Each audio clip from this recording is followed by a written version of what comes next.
for coming. Please sign into the event so you can walk at International. And today we have on Mahnken. He's the president and CEO of the Center for Strategic and Budgetary Assessments, which is a research institute. He's also a senior research professor at the Center for Strategic Studies at Johns Hopkins School of Advanced International Studies. He currently serves as a member of the 2022 congressionally mandated National Defense Strategy Commission, and he's served in several other governmental and independent defense strategy panels. In the late 2000s, he worked in various offices in the Department of Defense and developed national strategy planning. And in the past decade, he's published many books, studies, and given testimonies specifically about the Indo-Pacific Defense Service. Very fortunate to have him here as a guest speaker. Please welcome Dr. Mahnken. It's wonderful to be here with you. I enjoy all my visits to AHS chapters. I feel very strongly about AHS. I think more strongly now than I did even a couple of years ago or at the beginning. I feel proud to be associated with AHS almost from the beginning. I was not at the very first meeting, I was at the second meeting that led to what became AHS. And I'm really happy to see you here. And I remember I was last at Ohio State Theater last year, 2 years ago. I'm trying to remember that almost to the day. Because I remember the last time I was here, it was the first or second anniversary of your impression town in Strait. And so it's great to be with you here. You asked me to talk about Taiwan, and I'll talk about Taiwan. I'll talk about the U.S.-China competition, and hopefully I'll say some things that will be interesting, thought-provoking, maybe controversial enough to generate conversation really for topics for the rest of the time. I'm glad we're addressing this topic because I don't think there's enough awareness of security issues on college campuses overall. Even great universities like Ohio State. I speak as a love of a fellow, a long-time Big Ten powerhouse USC. Right, I come from the heart of Big Ten country in Southern California. I mean, it's like forever. It seems like we're all part of the same conference now. And just like Stanford is a long time at ACC after house. But anyway, how the world changes, right? So that's kind of what I want to talk about, is how the world has changed, at least when it comes to Taiwan. And so what I'd like to do is take us back in time.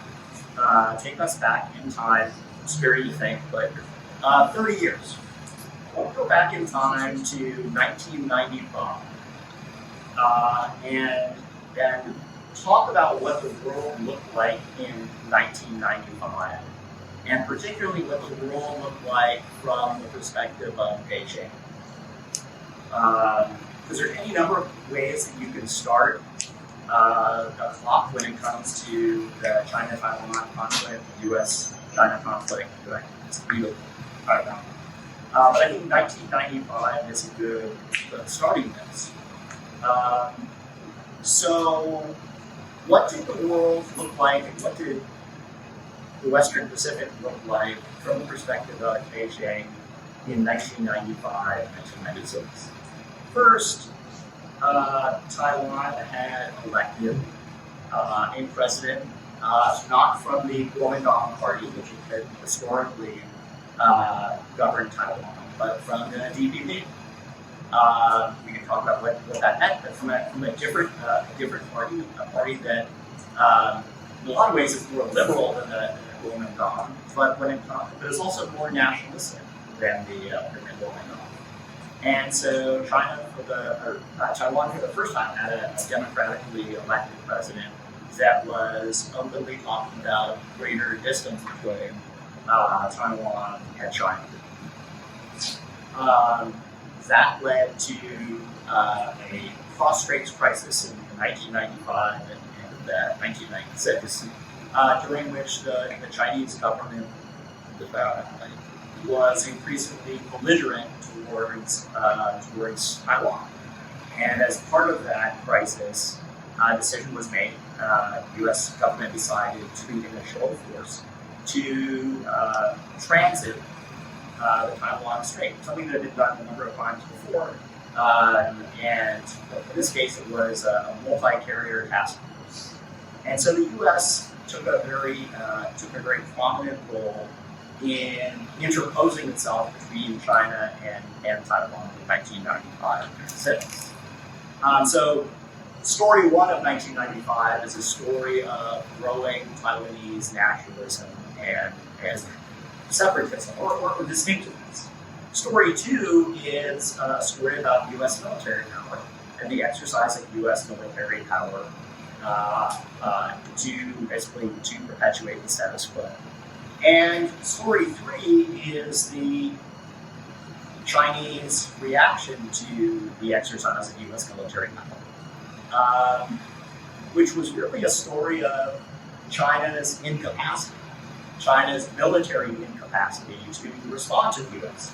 Matter of fact, as best we understand it from memoirs and other sources, the Chinese leadership found out about the U.S. carrier transit of the Taiwan Strait from CNN, not from the People's Liberation Army, not from Chinese reconnaissance aircraft or sensors on board Chinese warships, but from the international news. And so one of the things that came to light to the Chinese Communist Party leadership was a sense of military incapacity, lack of options. So since then, again, if we want to then play forward the next 30 years, we've had a story where China, the Chinese Communist Party, have really sought to address all three of these issues. Greater Taiwanese desire for greater flexibility, U.S. military power and the challenge that it poses on China's periphery, and then China's military capacity. So we talk about each of those kind of going into the first order.